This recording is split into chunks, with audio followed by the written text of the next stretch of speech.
There. Hello. Thank you very much, Jill. So my co-presenter, his master's thesis in Harvard is entitled Baybayin, the Role of a Written Language in the Cultural Identity, Social-Psychological Well-Being of Filipinos. And he is teaching Baybayin through his platform called Kapwa to educators and students. And also, he is an author of a children's book that introduces Philippine culture in the 90s and the 80s called Pilyo Balong, and it's available on Amazon. And it serves as an introduction or a glimpse into Baybayin. I am very proud to introduce, and I'm proud to call him a friend, Professor Allan Camba. Hello, everyone. Though I'm not yet, working on my being professor, still a teacher. But yeah, many of my students actually call me professor because of I taught college back in the Philippines, and got a chance to get to know more of my own culture when I was back home, and that actually that's what inspired me to continue working on the Baybayin writing system. You know, because of understanding how rich our culture is, and that you know, it's very important that we preserve our culture.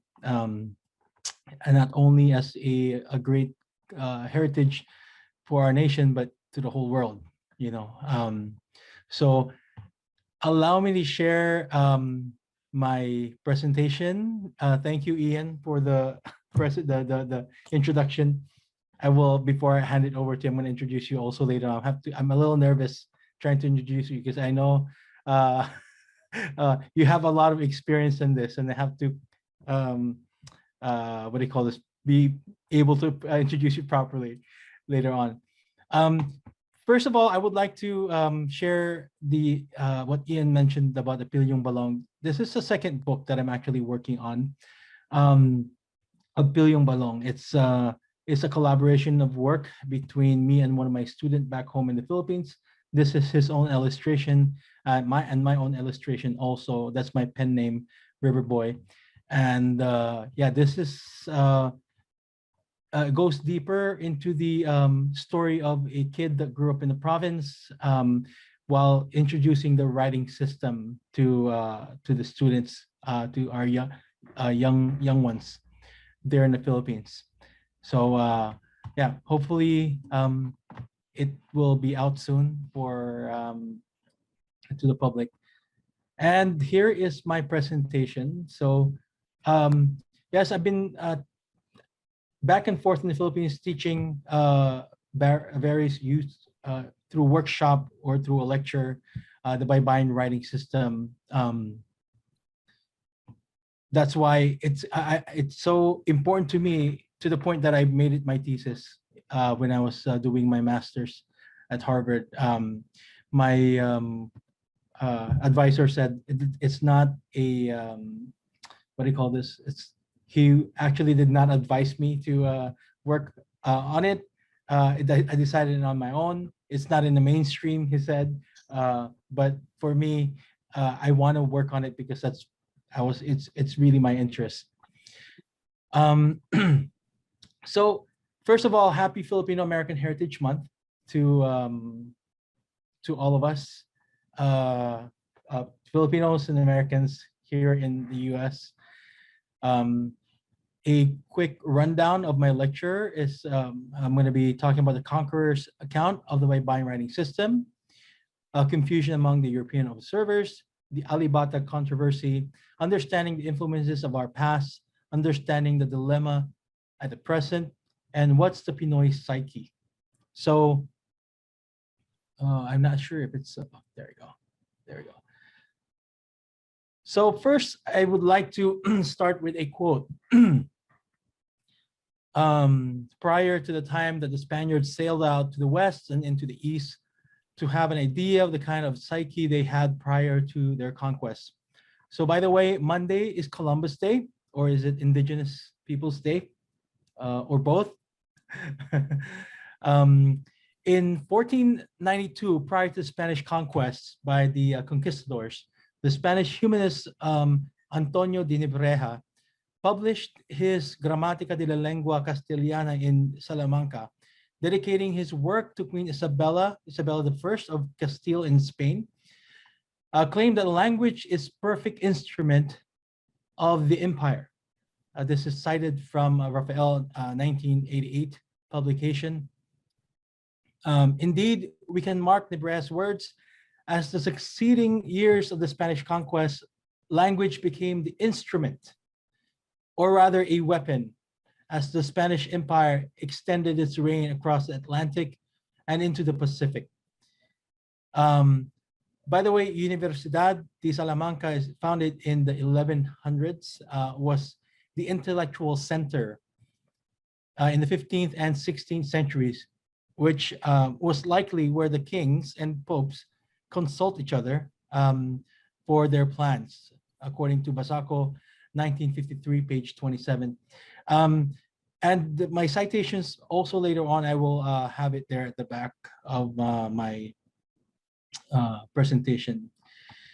Before we start, I want to clarify some online sources that may be confusing. So this is a source from Paul Morrow, one of the most popular sources. Actually, it's also one of the sources that I looked at when I was first learning Baybayin. Was this website by Paul Morrow, which helped me a lot. But there are some things that I just need to clarify. When he had mentioned this script was just beginning to spread throughout the islands at that time. And he said people of the Visayas were not literate, quoting from a writing or a text that he from a text that he has found also from a historian in the Philippines. So such ideas could easily lead to understanding that Baybayin is fairly new in the archipelago around the 15th century AD, and could be confusing or disappointing for researchers who hope to dig deeper into the history of the writing systems in the Philippines prior to the Spanish contact. That's including me, until I start finding out that it goes deeper than it being new in the Visayas region, and even throughout the whole Philippines. So let's not forget, the Laguna copper plate was from the 900 AD, around 900 AD. The Butuan ivory seal from 900 to 1200 AD. The Butuan metal Butuan paleograph and the Kalatagan pot from 1300 to 1400 AD. These are all precursors of the Baybayin writing system. So go forward. I will be looking at a primary source, a facsimile of Antonio Pigafetta's narrative account. So we're going to be digesting this really well. The book by Antonio Pigafetta. Antonio Pigafetta, by the way, is the journalist, or the one that's taking down the notes of Magellan during his voyage. So this, in the Philippines, they only have one copy of it, and one copy was at Yale, and one copy in the at Harvard. Then this is the copy from Harvard that I scanned. So looking at in March 29, 1521, it was Good Friday, while Antonio Pigafetta, the Venetian geographer, scribe, and chronicler in Magellan's crew, was writing down the many things he had brought, well, possibly gifts, right, for Raja Colombo. After the fleet anchored at Limasawa Island the day before, this was what Pigafetta said. He said it in kind of like a mixture of French, Spanish, Italian language. And I was fortunate enough to get a translation of that. And when I was reading through his the account that was quoted by the historian, where Paul Morrow got his source. What it said was, before the supper hour, I gave the king many things I had brought. I wrote down the many things or names of many things in their language. So while he was writing it down, when the Orwa, which is the king, and the other saw me ikreri, which is to write, and when I told them their words, or manière de parler, I don't know if I'm pronouncing that right, which is the way of speaking, when I wrote it down, the way of their speaking, they were ethni, which is surprise, or amazed. And that was them being surprised was actually interpreted as they were illiterate in that citations that I just mentioned prior to this. And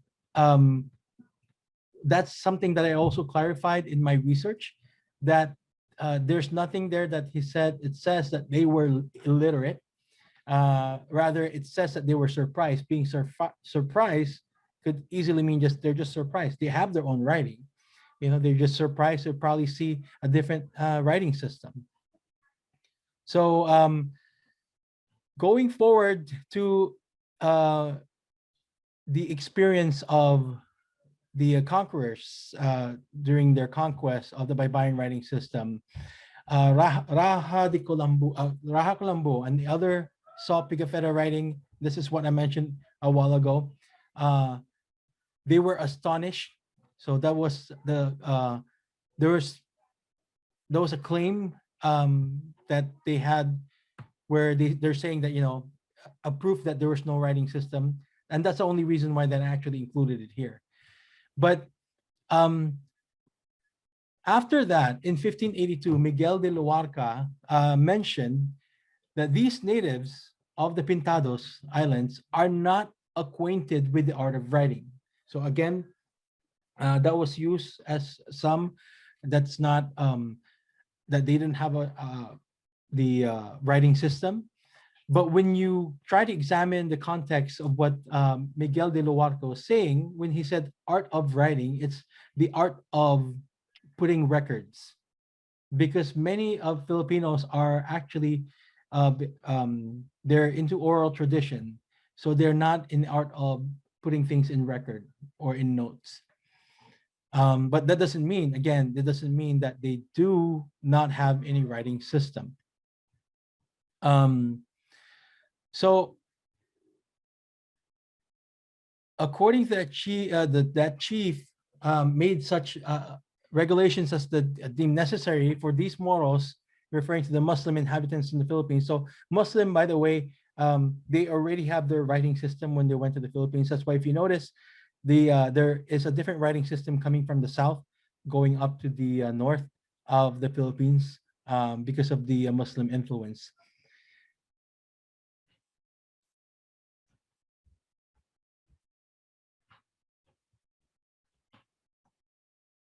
There we go. That's I'm ahead of my slide. So now looking at these accounts, some enthusiasts or scholars alike may have found a lack of clarity in these statements, and possibly marred it, or intentionally or unintentionally, with loose interpretations, saying Pigafetta and Luarca wrote that the people of the Visayas were not literate and were amazed to see writing for the first time. That's exactly the quote that I'm quoting them. And that Pintados had no writing at all. And that's another quote that I've quote from them. But looking closely at least these statements from the accounts above, being astonished, again, it could also possibly mean that they were astonished to see different forms of writing. They are not acquainted to the art of writing, which could also possibly be referring to the lack of written literatures and not the lack of actual scripts. Well, these could be more possibly interpretations, or there could be a lot of interpretations of these writings. I guess, you know, you can say that everyone is entitled to their own opinion, right? Or to their own interpretation of these. So going forward from these quotes, or from these excerpts that I've just presented, in 1567, Miguel Lopez de Legazpi reported as noted by Gaspar de San Agustin in his 1698 book, indicates that in 1567, which is right here, they, the Visayans, they have their letters and characters like those of the Malays. So there's already a note of having their own letters and characters, according to Miguel Lopez de Legazpi. So looking at how the span of time here, if they said that Antonio, in the time of Antonio Pigafetta, 1521, that they didn't have letters, and then later on, just a couple of years later, they have their own, they actually do have their own writing system. That can be, there's a problem with those statements. So the last statements refers to literatures. So here, without any record, literatures indicating that there was never literature found among them or word of their own or origin and arrival. Now, reading within this context, we can see how de San Agustin was referring to the written literatures when he said, never is any ancient writing found. So he was not referring to the absence of the ancient scripts. He was also, he would also refer to the scripts as ancient, since they don't even know, much about it. So plus it was, if we are to interpret this as the natives not having their own ancient scripts, it would go against the previous statement that says they have their letters and characters. So also, Otley Bear, Asian, the Americas, in the Asia, the American magazine on the Orient of 1920, a publication in 1921, have a different idea of why there's a lack of ancient writing or literature, as they have noted of these islands. So it's, if we actually look at the history of the Mayans also, when the conquistadors went there, what happened was that materials were burnt. And that could also be one reason why, they don't have any materials that's left when they have arrived, or the other groups of conquistadors have arrived.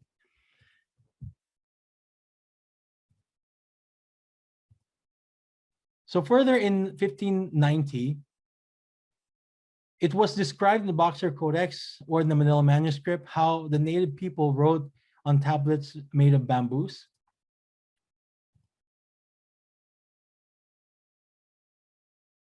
These following accounts, though not so many years apart, show a completely revealing descriptions of how the natives of the islands are with the presence of their own writing system or scripts.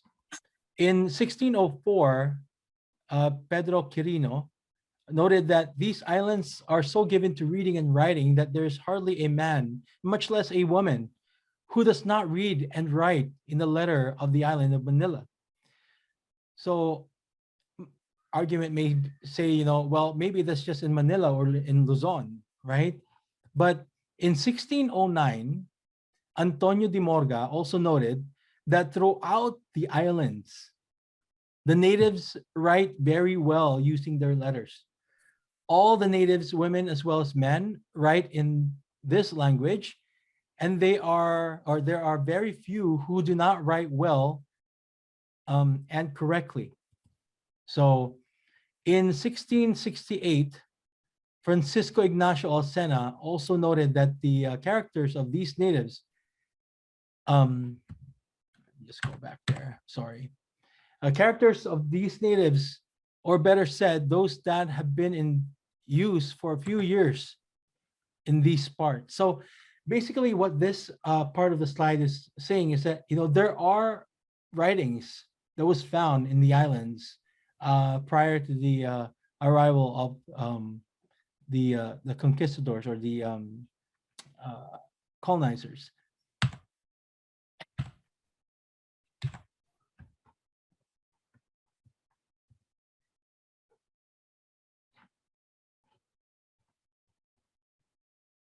So furthermore, Alcena also described the writing system in great detail, from writing and even the difficulties in reading them, which is something that we will discuss later on in the in this presentation.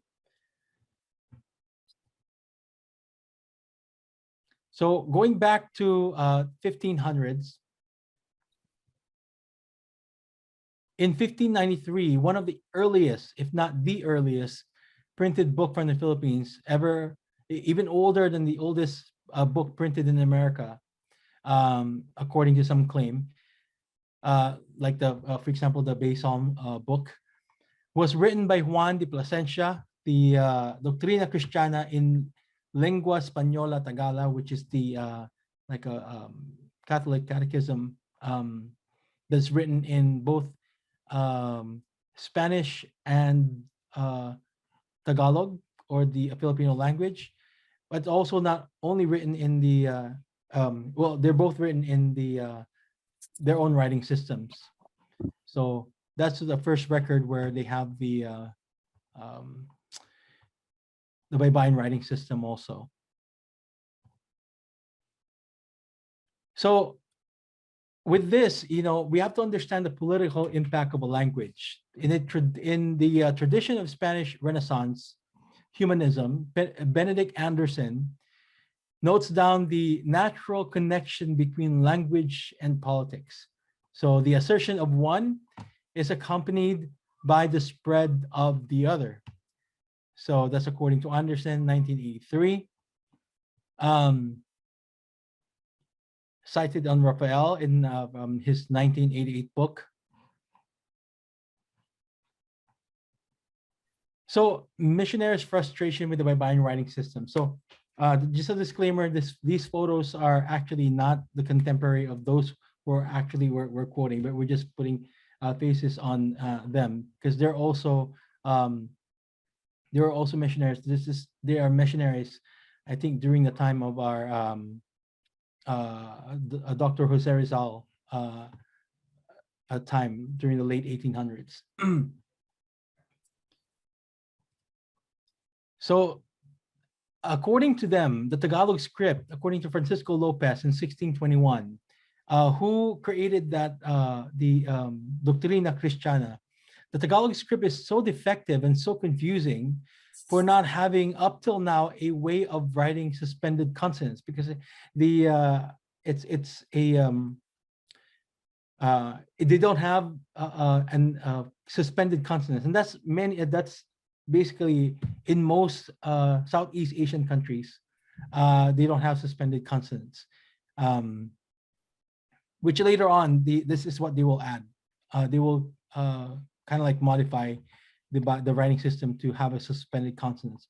So even the most astute Ladino, which is a bilingual native, is detained by it and is given to great deal of thinking in many words in order to be able to pronounce what the writer had tried to write. Okay, so and another one, Agustin de Magdalena, said, although the Tagalog characters are easy to write, it is almost impossible to read them, because the consonant that follows when pertaining to an antecedent word is not written, so that one has to guess the circumstances in which they would appear. So basically they have to contextualize it. They won't understand the word unless it's in a context. So that's actually another struggle for the conquistadors, or the colonizers during that time, was that they're having a hard time basically understanding these words. And this is Alan, can you explain? I don't know what a suspended consonant is. a suspended consonant. So for example, how am I going to use this in English? So school, is cool. So there's two syllables, right? So the "u" in the end, instead of pronouncing it, I'm not going to pronounce it anymore. So school, right?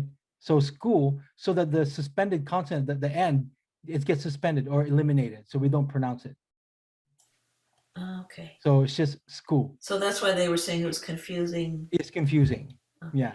That's what they're saying. Those is it makes it confusing because for some other words, they unless you actually know the context of, for example, even with the word school, if I say, oh no, it's cool, it's like I'm saying it's cool, but if I say, if I use it in a word, or if you know what I was referring to, if I say my student went to school, right? To school.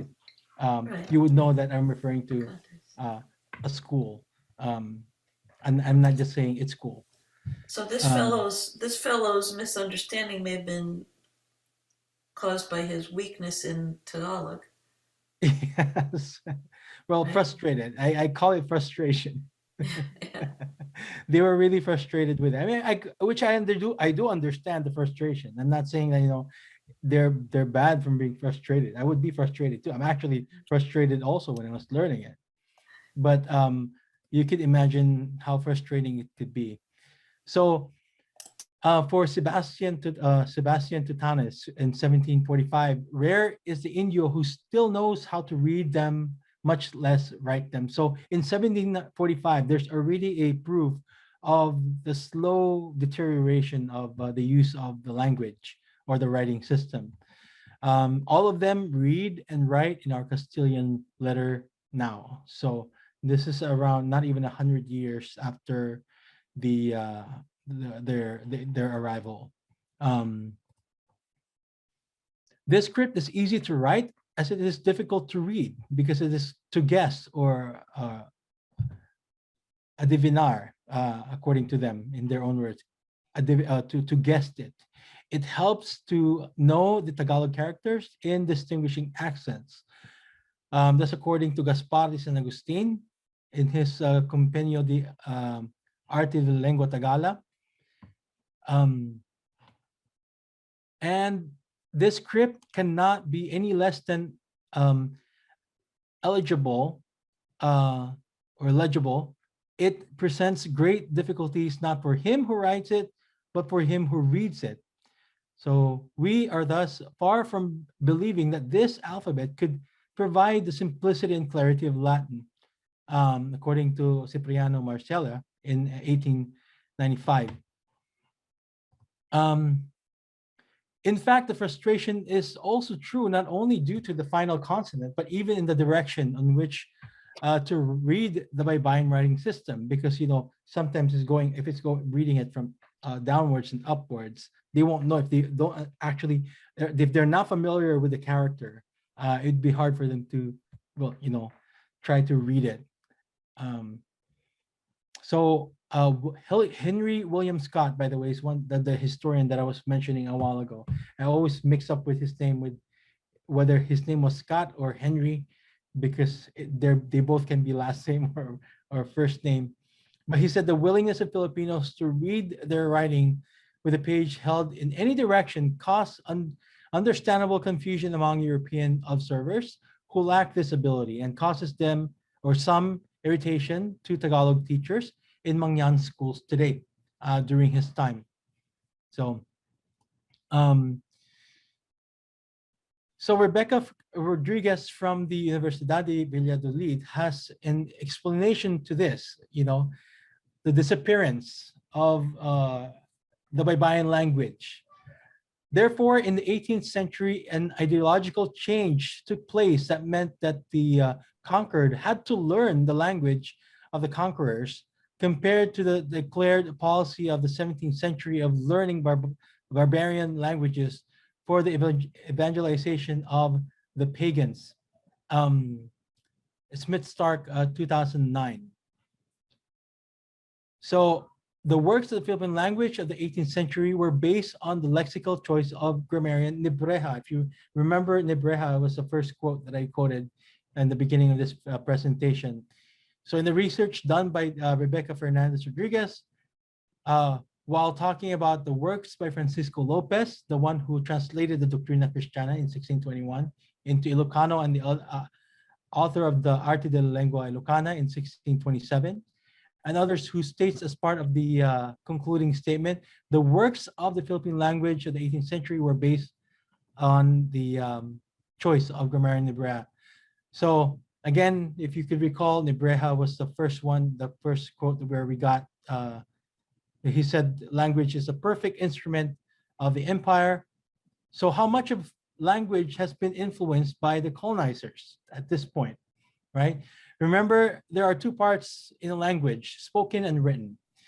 Our spoken language have already been influenced, not replaced. So we're still using the Tagalog language by the colonizers. As evidence of this, there are 33% of root words that we use. Actually, 33%, it's actually even more.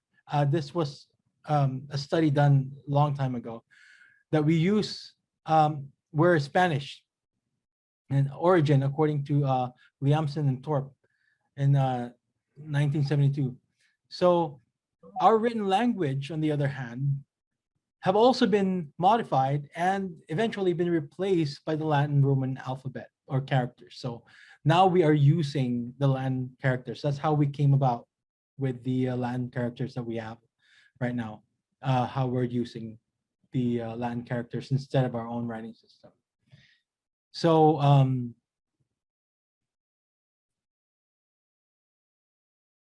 So as we began this part of the lecture with a quote from Antonio de Nibreja, let us also end this part with another quote from him.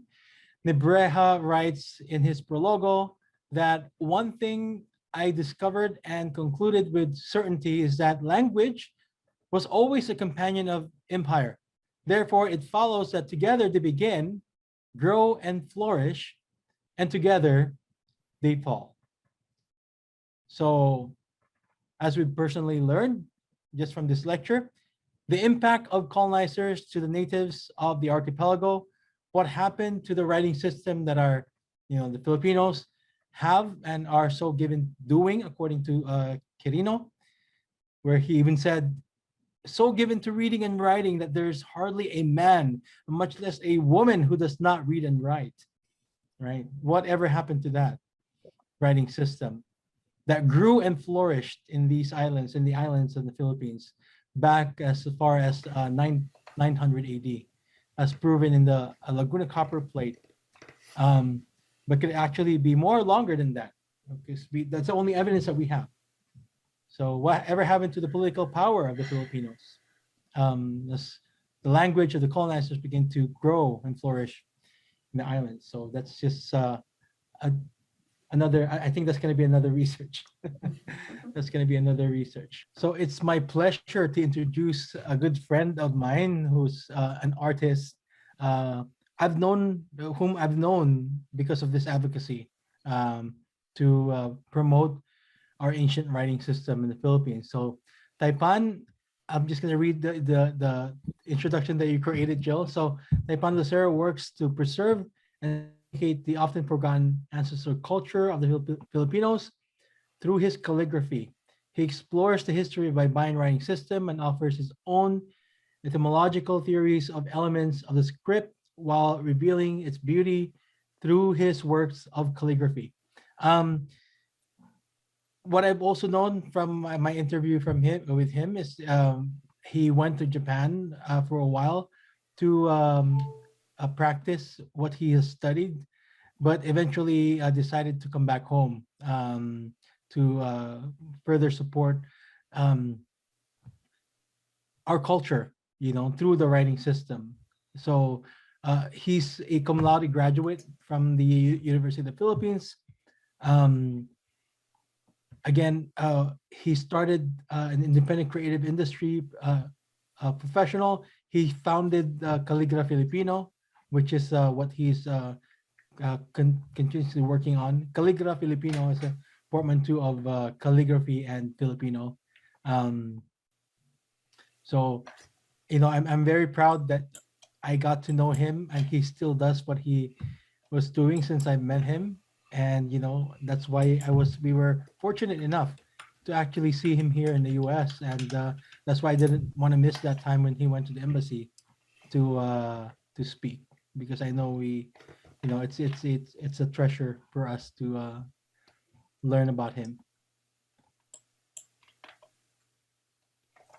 So without further ado, I'm introducing Ian Lucero, or Taipan Lucero, um, who will be presenting for us.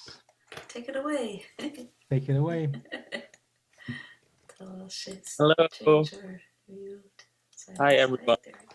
Good afternoon, everyone. Thank you for spending time today on a Saturday with us. So I try my best to keep your senses interested in my work. Hopefully, you might try and enjoy the artistic interpretation of Baybayin. So I just wanted to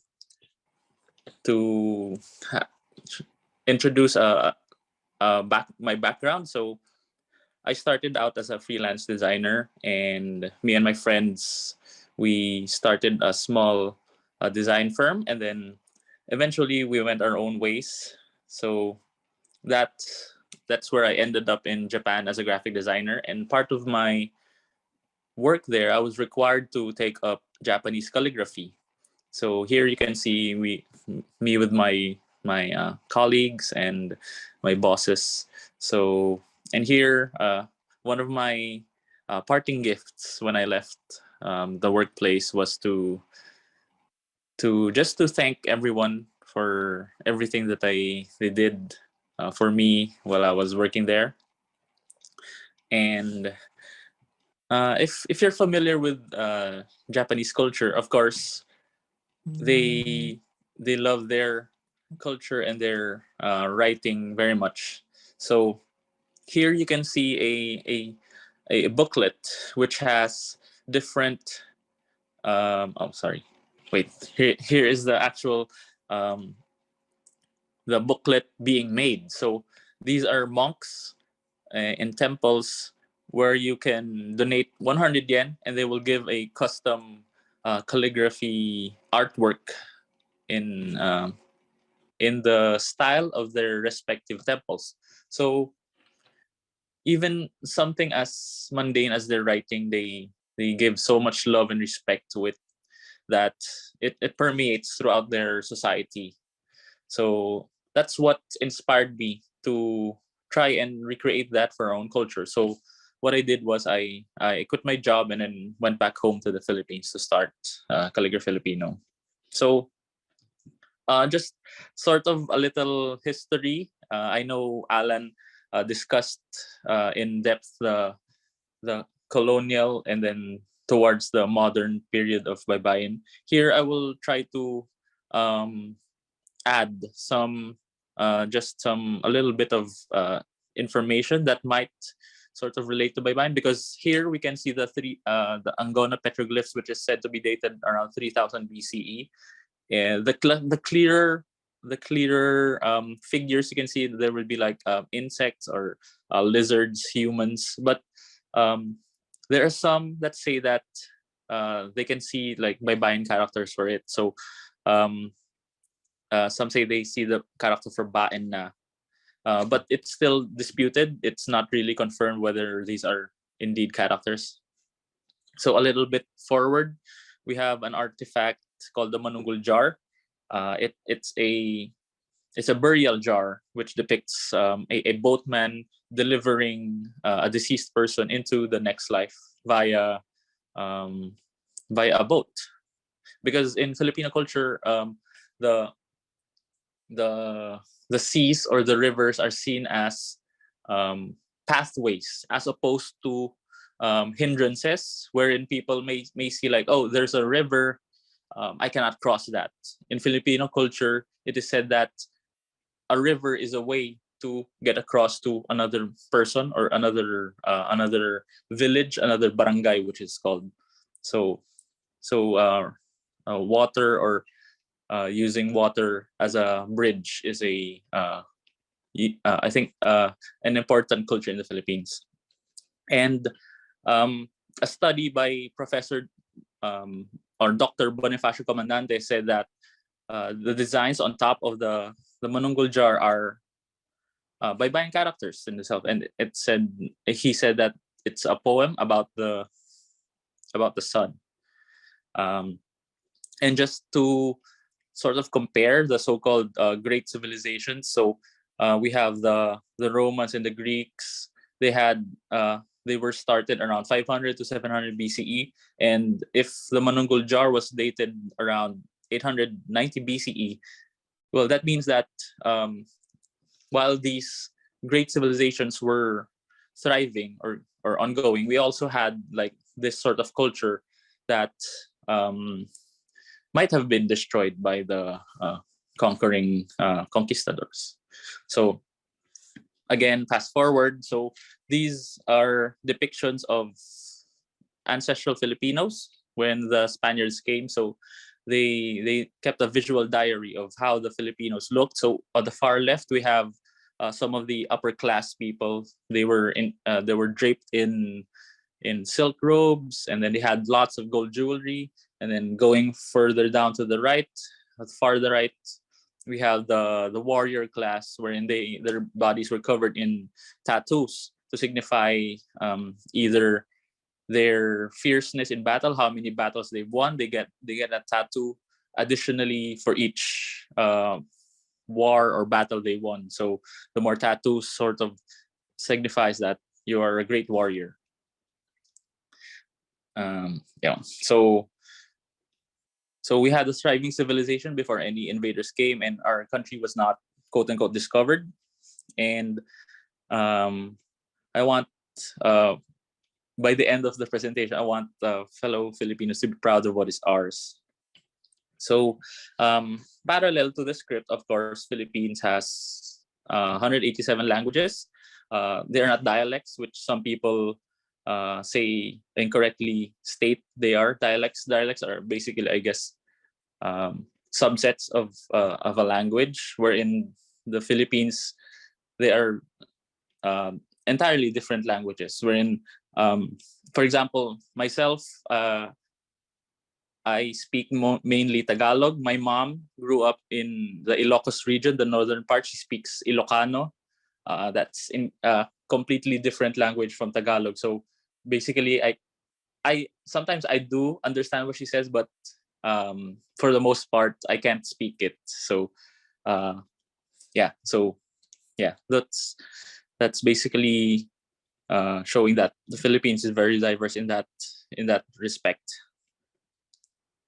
So in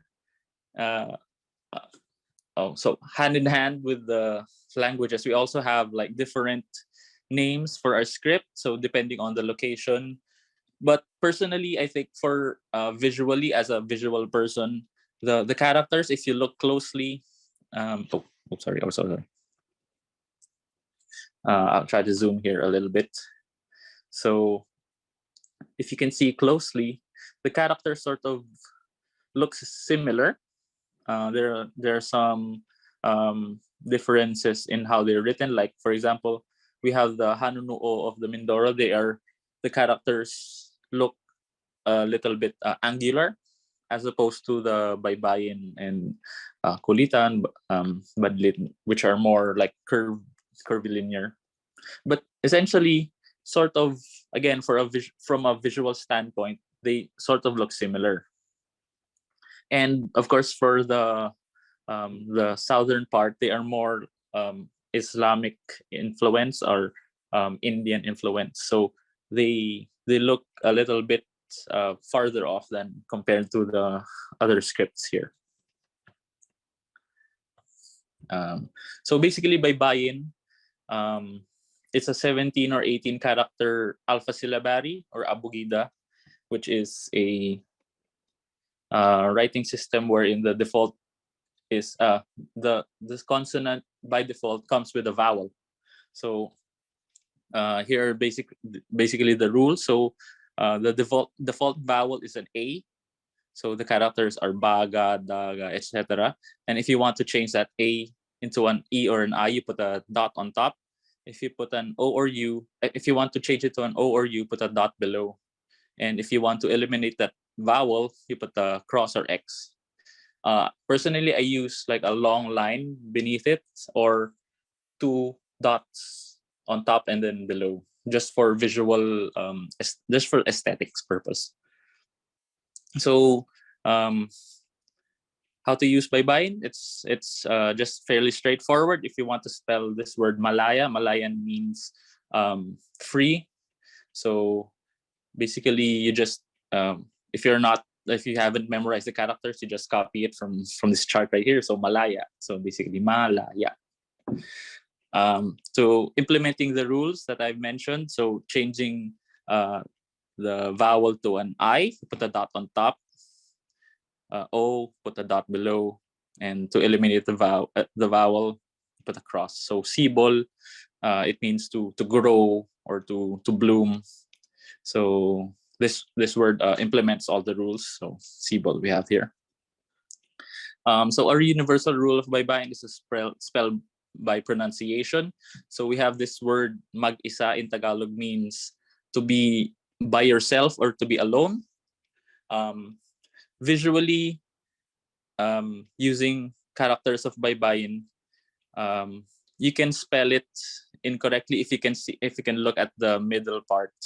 You can spell it in face value would be magisa, which is incorrect because magisa has a different meaning. It means to saute or to fry, and that is entirely different from mag-isa, which means again to be by yourself. So how you spell it is to spell it how you pronounce it. So mag, you stop at G, so mag, and so you use the rules to eliminate the vowel mag, and then you start anew with isa, so mag and then isa. Again, so how you pronounce, we have this name Maria, so you pronounce it Maria. So the correct way to spell it is with the YA as opposed to just with an A, because the way you pronounce that would be Maria. And well, if you want your name to be pronounced Maria, then I guess that's how you spell it. So yeah. So so-called foreign characters, because the Baybayin doesn't have these following characters. So C, J, F, Q, V, X, Z.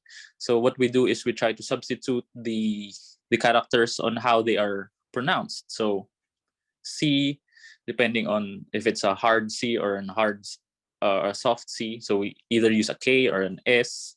So J, it's like a Jia sound, Jia, J, Jo, whichever.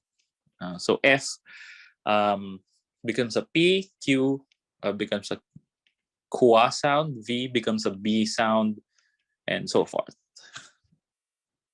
So an example of this would be John. So how you pronounce it is, of course, with a Jia or a Jo.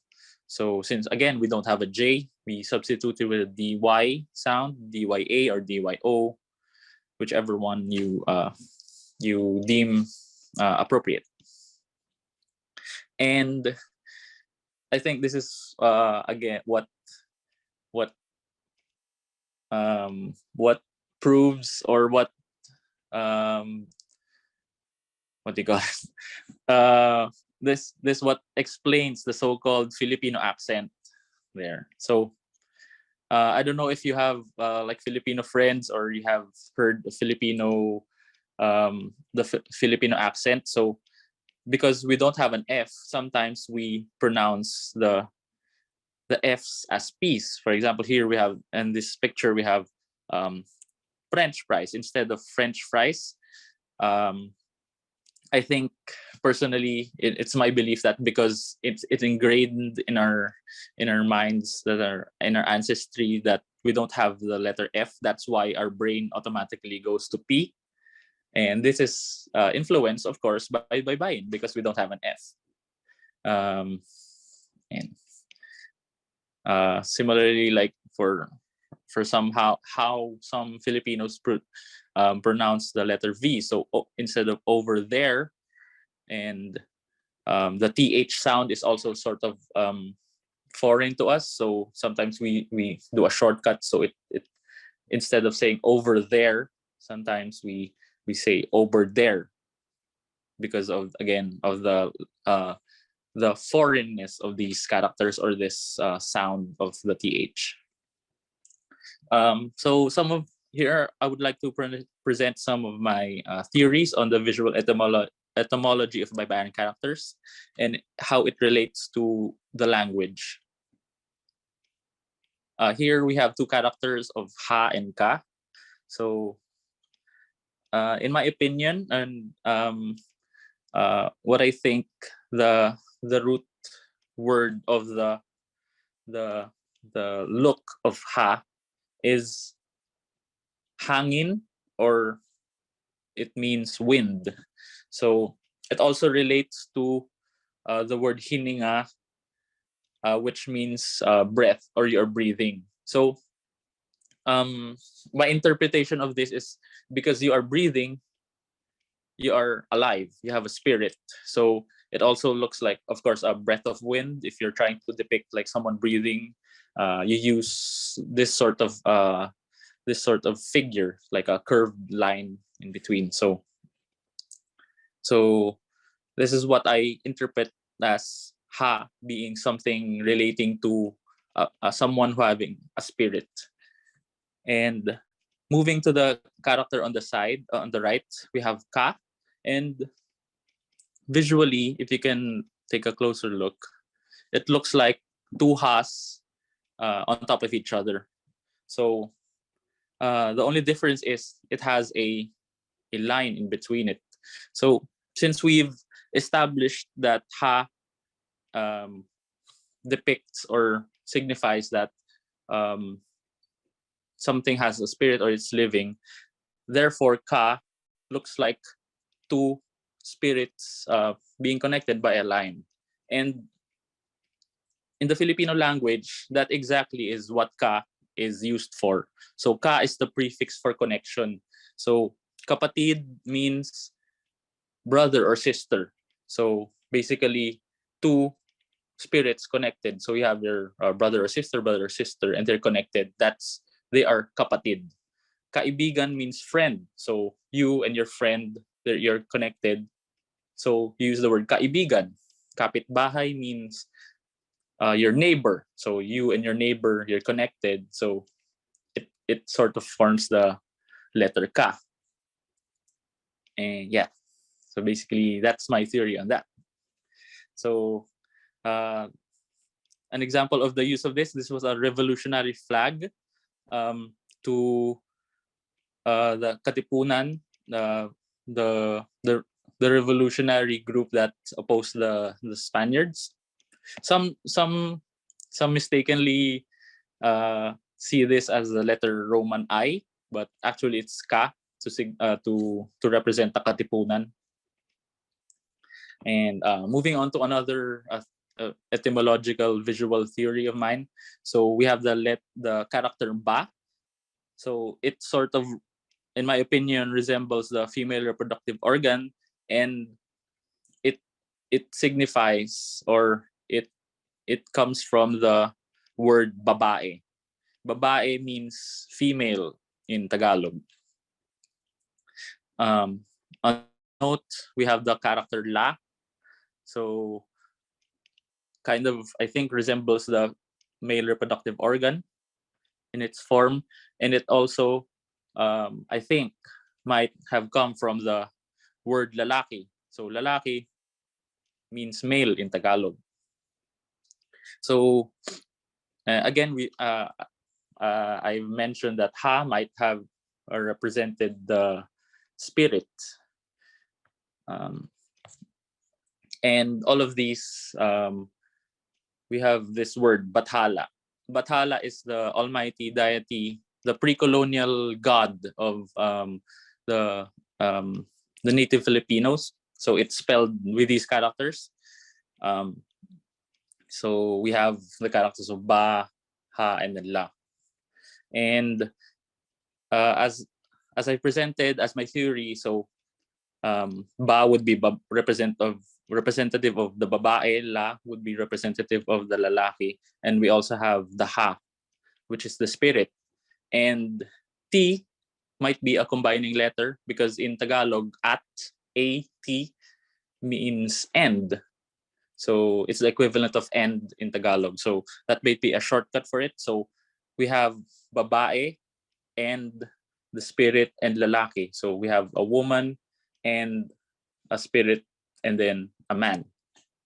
So what might this mean? So conclusion, so Bathala, the Almighty Creator, represents the combined spirit of a woman and a man. I think this might be proven true by the egalitarian nature of the ancestral Filipinos, wherein again, as mentioned by Allan a while ago, that men and women were allowed to learn how to read and to write, as opposed to other cultures wherein sometimes women are discriminated and are not allowed to learn how to read and write back in ancient times. So also the priests were also women. So basically priestesses, healers were also men and women. So I guess this goes back to the idea that because God is made, or God is the spirit of both man and woman, that I think that might add to the or remove the stigma of sort of discrimination between genders.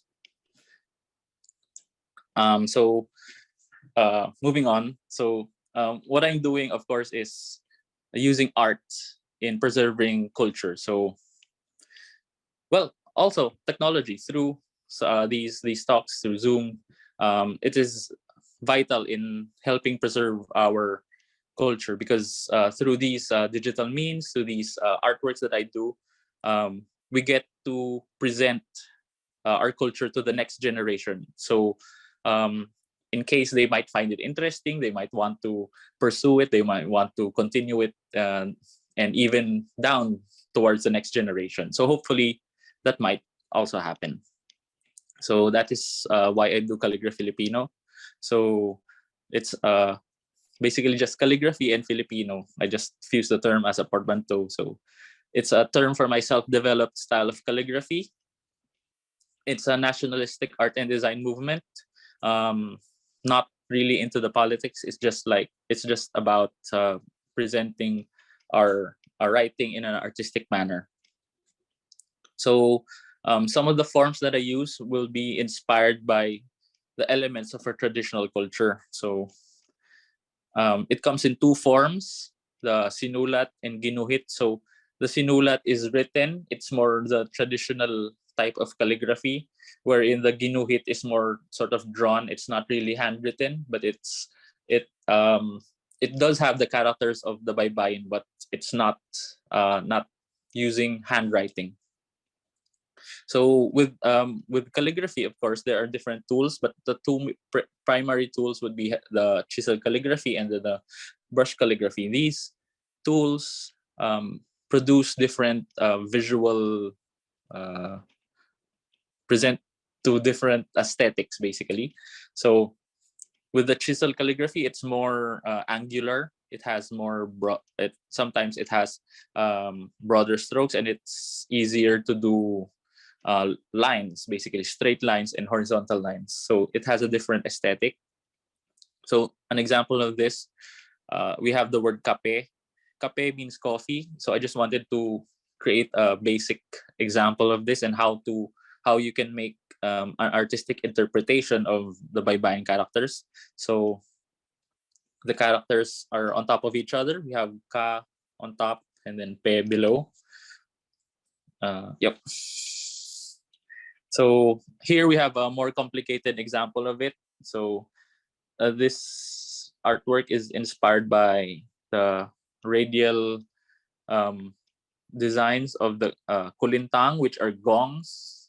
They are brass gongs. They have usually designs on top of them. So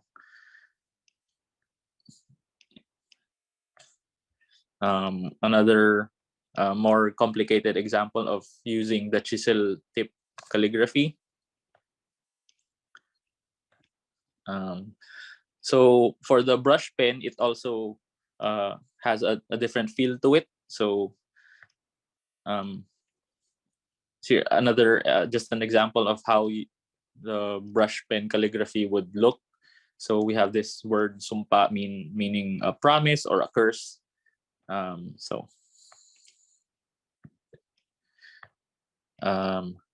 kapatid meaning brother or sister. So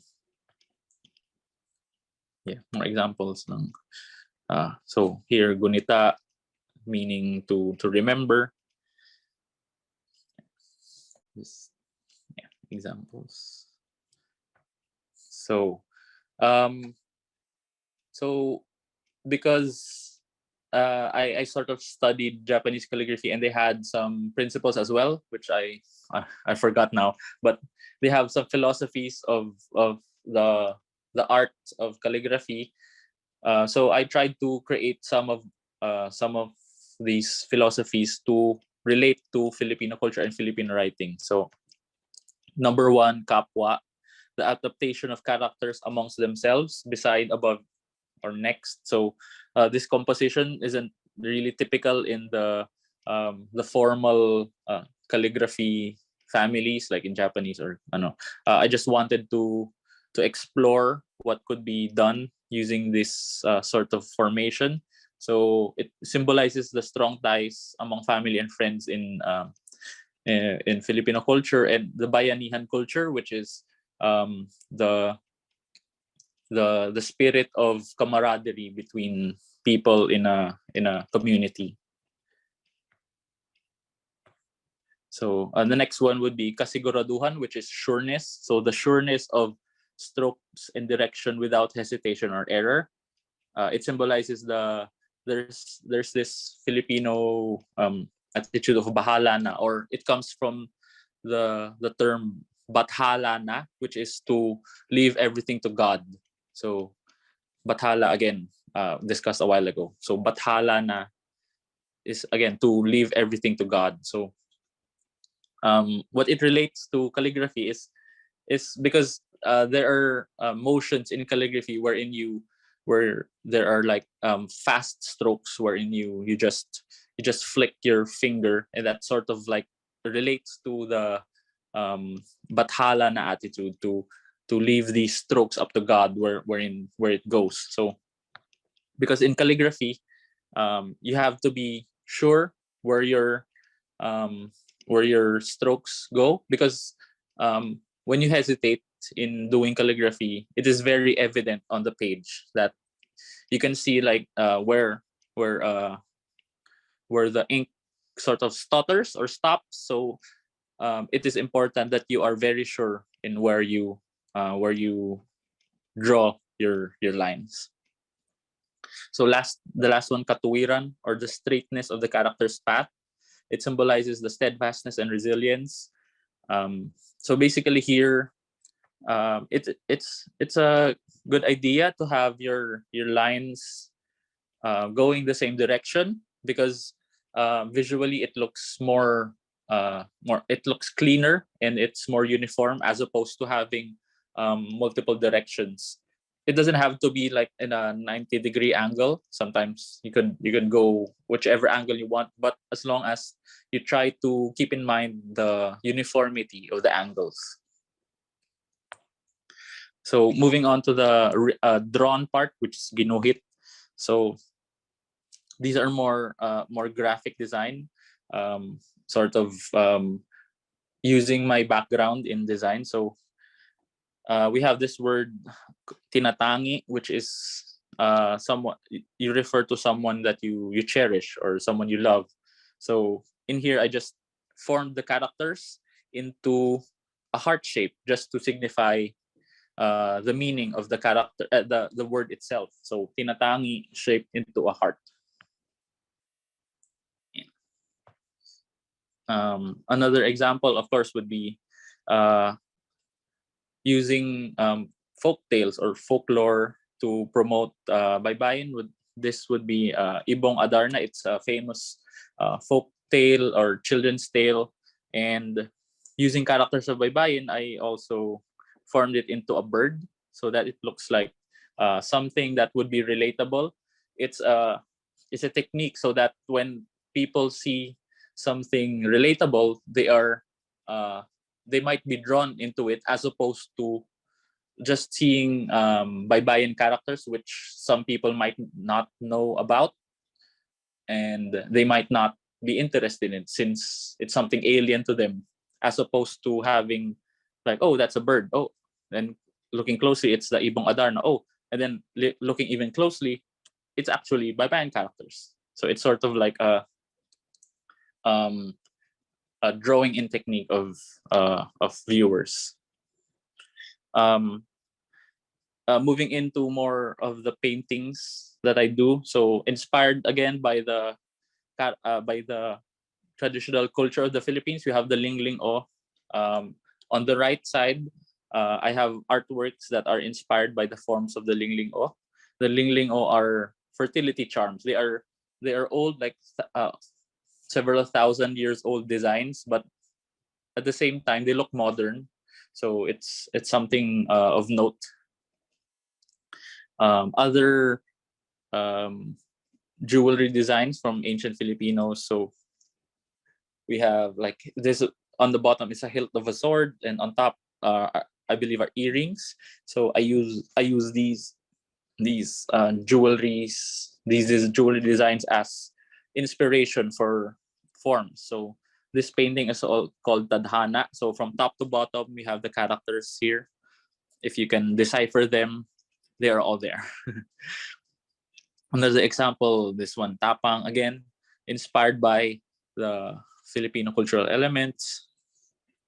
Here, more complicated forms. Here, another example of a cultural element of the okir. It is a Maranao architectural motif. Outside the house, they have these designs. So I tried to recreate it with my paintings using, again, Baybayin characters. So here, in the middle, the red characters. Okay. I'll go back to tapang. Okay, so tapang, top to bottom. So we have the ta up there, and then the middle area sort of is the P, and then below is the NG. What is the picture of on the left side there? These are this one on top, I believe, might be earrings, and then here these one are belts. What do you call it? Weights, because they're not necessarily buckles, but they use the weights for their belts, which are like strings used to knot the belt. So basically, just I try to use forms as inspiration for the paintings. Yeah. So Thank you. you're welcome. So here for the okir, so just the curvilinear lines and the colors. Here, sari manok. So it's a mythical chicken, actually. So it has a lot of colors. So I try to implement that. Here again, this one actually is Adarna, a mural, and then I tried to write the story of Adarna over here. There, a summarized version of the story, and then just there. So this is actually public art. So again, as I mentioned a while ago, so since Baybayin is not really a mainstream thing, or people not really know much about Baybayin, with this, like a sort of a colorful, sort of familiar icon of an Adarna or a Sari Manok, people might be drawn to it. So once they come closer and then they see, oh, what is this, and then they read the description. Oh, this is Baybayin. Oh, we have an ancient writing. Oh, so it adds. It's sort of a snowball effect that it adds audience to the script itself. So another example is the kulintang. it's a radial brass gong, so it has these sort of designs, and I tried to recreate it here with a poem. So the poem is Sa Aking Kababata. It's said to be written by Jose Rizal, but it's disputed.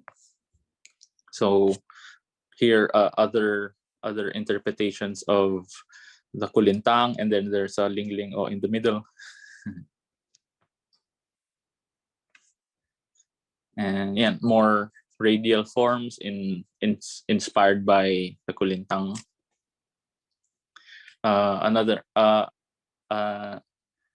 a sample execution on a barong, which is the national attire. Here, this is an example of how it may the calligraphy might be used with figurative objects. Like here we have a native Ifugao, I believe, who are playing their brass gong. So just an example on an execution of the calligraphy and human figures. So for my first solo exhibition, I requested my guests to write their names in Baybayin. So I had a small chart here and rules on how to write their names in Baybayin. So each one of them, they wrote their names in Baybayin, and eventually it turned out into sort of like a guest book and an artwork in itself. And I think the participants enjoyed themselves because they got to practice Baybayin, and then they sort of learned how to write their names in Baybayin as well. Here, I collaborated with the Iranian embassy in the Philippines. So, as we all know, of course, in the Arabic world, calligraphy is one of their primary art forms, and since I was showcasing my work, they wanted to do some collaborative pieces to showcase Arabic and then Filipino calligraphy. So we presented these in for institutions to give them as donation, as a sign of like peace and prosperity. Yeah. So here I just wanted to like show that Japanese calligraphy is an ancient art form, so is Persian calligraphy, but it's not too late to start, I guess, and compare them side by side. I think Baybayin also has the potential to be considered a great art form. So comparing Baybayin calligraphy to the so-called great calligraphies of the world. Oh, there. Yeah, so basically that's it. Thank you so much.